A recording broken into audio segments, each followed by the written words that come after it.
la paracha de la semaine du grand rabbin Jacques Waknin.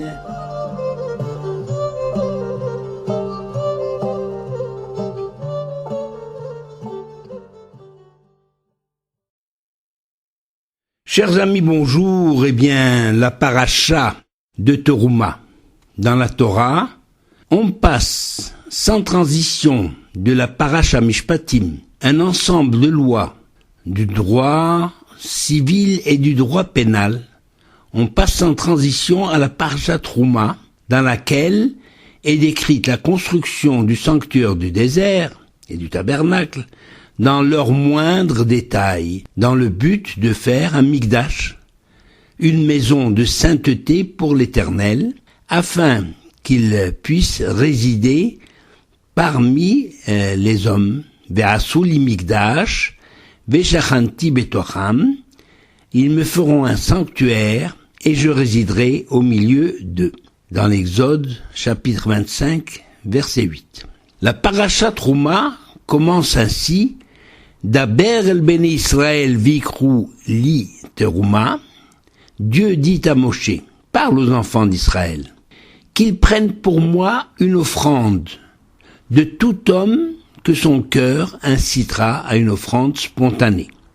C'est-à-dire, cette offrande n'est pas obligatoire. Cette injonction aux enfants d'Israël appelle deux remarques. L'emploi de verbe veikru, qu'ils prennent, et l'emploi du mot teruma, prélèvement, pour désigner le don que l'Éternel attend de la part des enfants d'Israël. Le Malbim, Rabbi Meir Leib ben Yechiel Michael, 1809-1879, grand rabbin de Roumanie, justifie l'emploi du verbe veikru, prendre, pour signifier que Dieu veut seulement un prélèvement qui prenne une partie et non pas toute la fortune de l'homme. C'est un enseignement précieux qui met une limite au don gratuit, c'est-à-dire on ne doit pas entièrement se dépouiller de sa fortune pour faire la tzedaka par exemple, ce serait de la générosité mal comprise. Nos sages ont donc assigné une limite aux dons destinés aux pauvres. Quant aux dons destinés à Dieu, desquels nous n'attendons aucune compensation en retour, même si nous savons qu'une bénédiction particulière accompagne chacun de nos gestes, eh bien ce don peut prendre plusieurs formes. D'ailleurs, ce sont des prélèvements obligatoires. Il y a d'abord le premier prélèvement qu'on appelle la Teruma, puisque nos ancêtres étaient des paysans. Lorsqu'ils avaient mis la récolte en tas, ils devaient prélever sur la récolte, même une poignée, mais enfin pour le Kohen, un premier prélèvement pour le Kohen. Ensuite, il y avait le Maaser Rishon destiné au Lévi, 10% de la récolte, et le Maaser Sheni prélevé sur le reste de la récolte qui était destiné à être consommé à Jérusalem par le propriétaire et sa famille, et en général la tzedaka réservée pour le pauvre. Tous ces dons permanents, qui sont obligatoires, n'ont rien à voir avec la contribution occasionnelle attendue de la part des enfants d'Israël pour la construction du sanctuaire du désert. Alors, pour quelle raison la Torah emploie-t-elle ce mot teruma pour désigner ce prélèvement exceptionnel? Eh bien, le Khatam Sofer, Rabbi Moshe Schreiber, 1762-1839, fait remarquer que Teruma se décompose en deux mots. Teruma, il y a le mot Torah et un mem. Ça veut dire, mem, ça représente le nombre 40. Mem, c'est la valeur 40.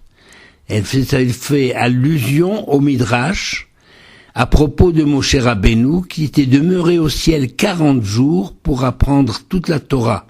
Pourquoi 40 jours? Parce que chaque jour il oubliait l'essentiel, ou c'est Hachem qui lui faisait oublier.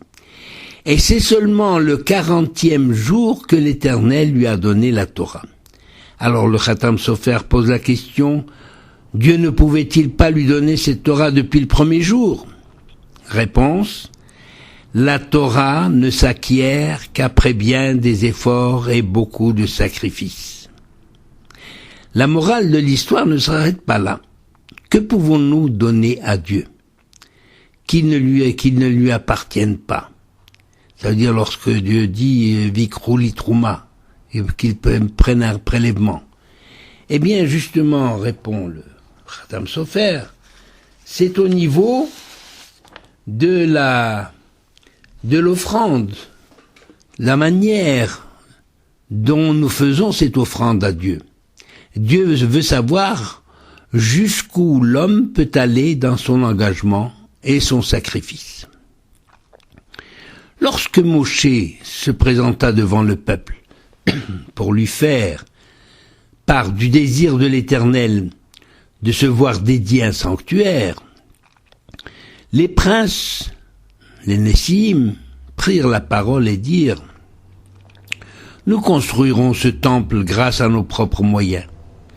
Mais Moshe leur dit: Dieu m'a ordonné, parle aux enfants d'Israël, et ils prendront de chaque personne. C'est-à-dire que le temple ne peut pas être l'œuvre d'une oligarchie ou d'une aristocratie quelconque, mais celle de la nation tout entière, du pauvre comme du riche, de l'humble comme du prince.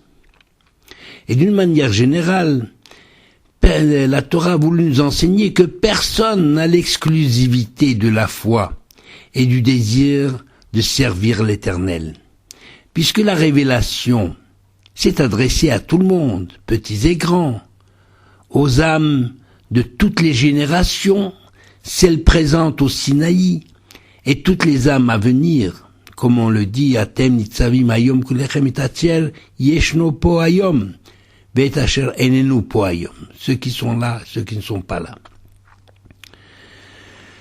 La présence divine nécessite pour se manifester l'union du peuple, comme on l'a vu,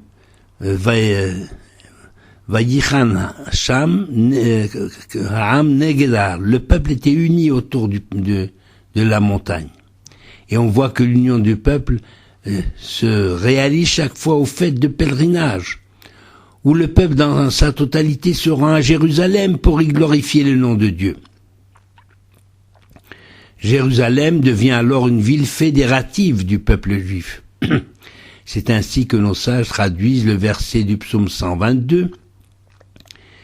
Yerushalayim ha-benouya kechir shechubrala yardav, que l'on traduit habituellement. Jérusalem, bâtie comme une ville d'une harmonieuse unité. Nos sages la traduisent Jérusalem, une ville qui rend tous les enfants d'Israël des compagnons, chaverim, qui ça veut dire qu'il les fédère. En effet, même aujourd'hui, devant le Kotel Amaravi, le mur occidental, vestige du Saint-Temple de Jérusalem, il règne une communion des âmes, la même attitude de respect pleine d'émotion et d'humilité, face à la majesté de cette muraille symbolisant la présence divine, sans parler du sentiment de fraternité et de destin, envahissant les cœurs de tous les visiteurs, une émotion encore plus grande dans le silence à des heures bien avancées de la nuit. Les cloisons tombent entre les individus venus de différents horizons, parce qu'ils ont l'espoir de voir leur prière exaucée. C'est dans cet esprit que le professeur Cassuto explique la nécessité de la construction du sanctuaire. En effet, les enfants d'Israël ont eu le privilège de voir Dieu se révéler au Sinaï. Mais ils s'apprêtaient à prendre la route, donc à s'éloigner du lieu de la révélation. Le lieu de la révélation qui était chargé de la présence divine. Ils risquaient d'avoir l'impression de l'absence de Dieu parmi eux. Et la présence du sanctuaire répond donc à ce besoin d'un symbole au sein du peuple. En réalité, le temple de Jérusalem, dont le sanctuaire du désert n'est qu'un avant-projet, risque lui-même de disparaître momentanément, comme cela s'est produit dans l'histoire du peuple juif, et ça continue encore aujourd'hui. C'est pourquoi il est écrit Ve'asu li mikdash ve'shachanti betocham.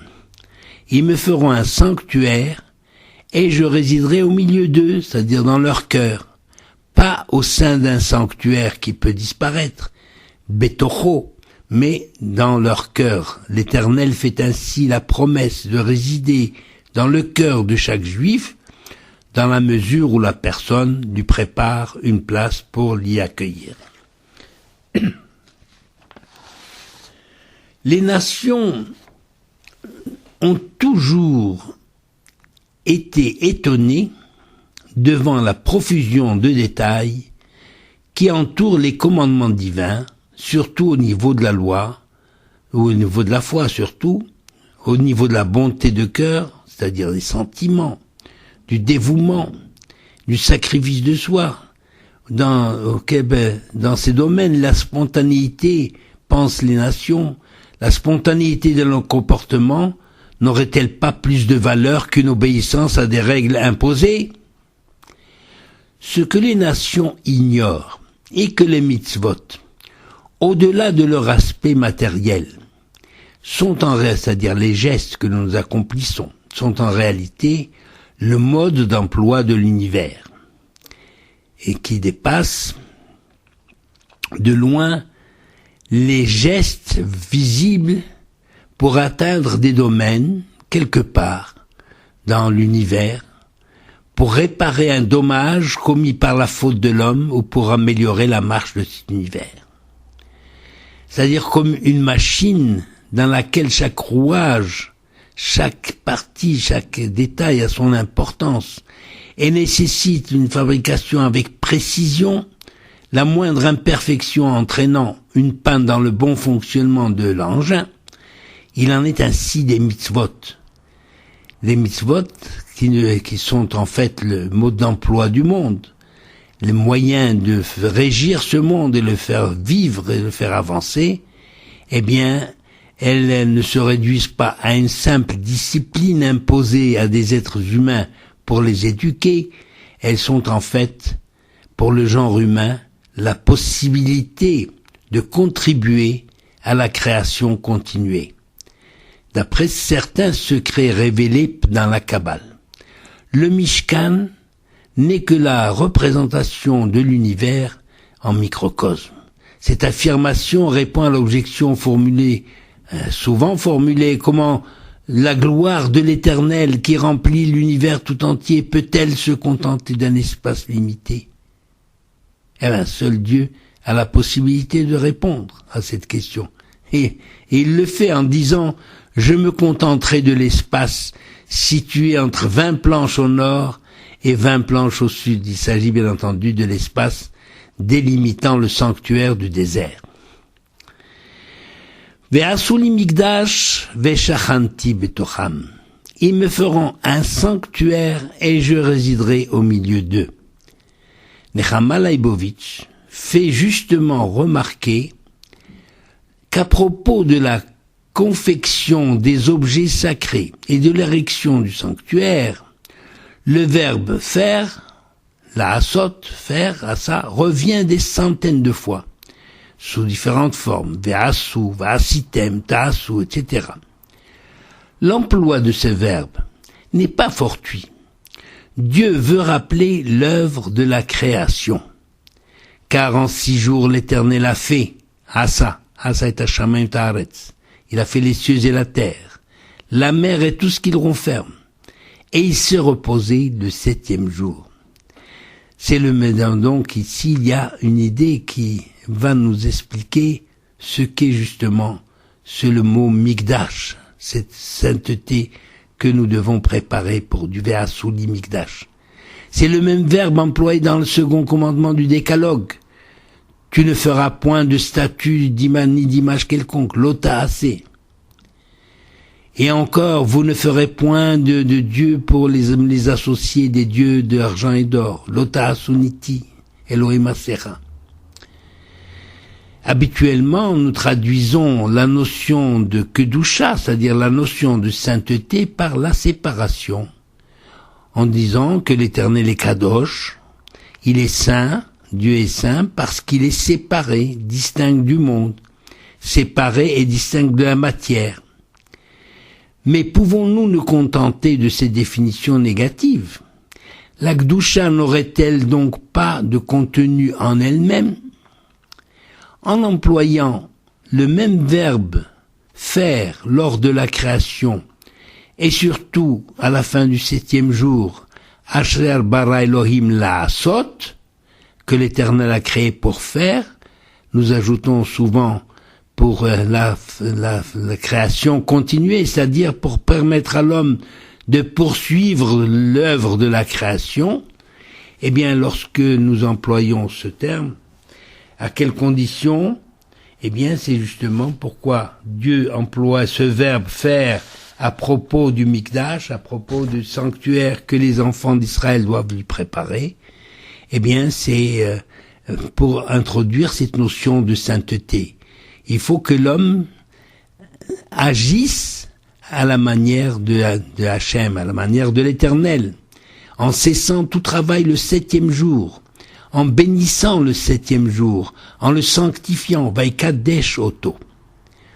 Nous avons donc ici un contenu de la sainteté, le respect du Shabbat, source de toute bénédiction.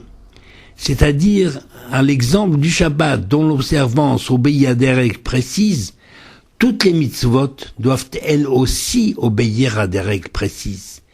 Et qu'est-ce que c'est le Shabbat? C'est justement la possibilité ou la nécessité pour l'homme de cesser tout travail, c'est-à-dire de cesser de l'expansion, de cesser de l'exercice de son pouvoir sur le monde. C'est le sens de la notion de sainteté que nous retrouvons dans les bénédictions récitées avant l'accomplissement de certains actes qui participent de la sainteté, c'est-à-dire de tous les préceptes commandés par la Torah. On dit Baruch ata Hashem Elokeinu melech haolam, Asher kideshanu bemitzvotav. Qu'est-ce que vient faire ici la sanctification? En disant tu es source de toute bénédiction éternelle, qui nous a sanctifiés par ses commandements et nous a ordonnés. C'est-à-dire, il a la notion de kideshanu bemitzvotav, nous a ordonné la mitzvah en accomplissant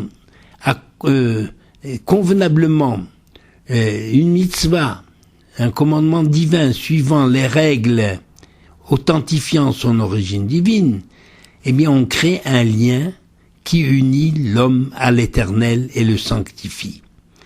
Accomplir la mitzvah selon les normes établies par la Torah revient à dire mettre en pratique la volonté de Dieu et pas suivre ses désirs et ses passions de façon spontanée, c'est-à-dire être capable d'y mettre un frein. Nous retrouvons cette dimension de la sainteté dans l'injonction adressée à l'homme « Kedoshim tiyu » vous serez saints. Pourquoi il dit « tiyu » vous serez, et non pas « soyez saints », comme certains ont l'habitude de traduire. Et que Rashi, justement, cette « soyez saints », il le met en rapport avec les interdits sexuels. La sainteté, donc, est un effort à vaincre ses passions, à y mettre un frein. La sainteté est donc à l'opposé aussi de ce qui est profane. Ce n'est pas un état permanent.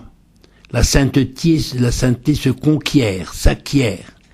Cette lutte pour une vie de sainteté s'étend à tous les domaines, au niveau de la pensée, de l'intention, mais surtout au niveau de l'action. Et pour bien montrer que l'Éternel s'intéresse à ce monde matériel et à l'humanité dans sa recherche de satisfaire les besoins matériels, eh bien il ne se contente pas de donner vie à l'univers depuis les hauteurs éthérées. Il a tenu à ce que le peuple saint lui érige un lieu saint où il puisse résider au milieu de l'humanité pour la sanctifier par sa divine présence. D'où la demande faite aux enfants d'Israël, ve'asu li mikdash ve'shachanti betocham. Ils me feront un sanctuaire et je résiderai au milieu d'eux, c'est-à-dire partout où ils sont, quelle que soit l'époque où ils vivent. Beracha ve'hatzlacha.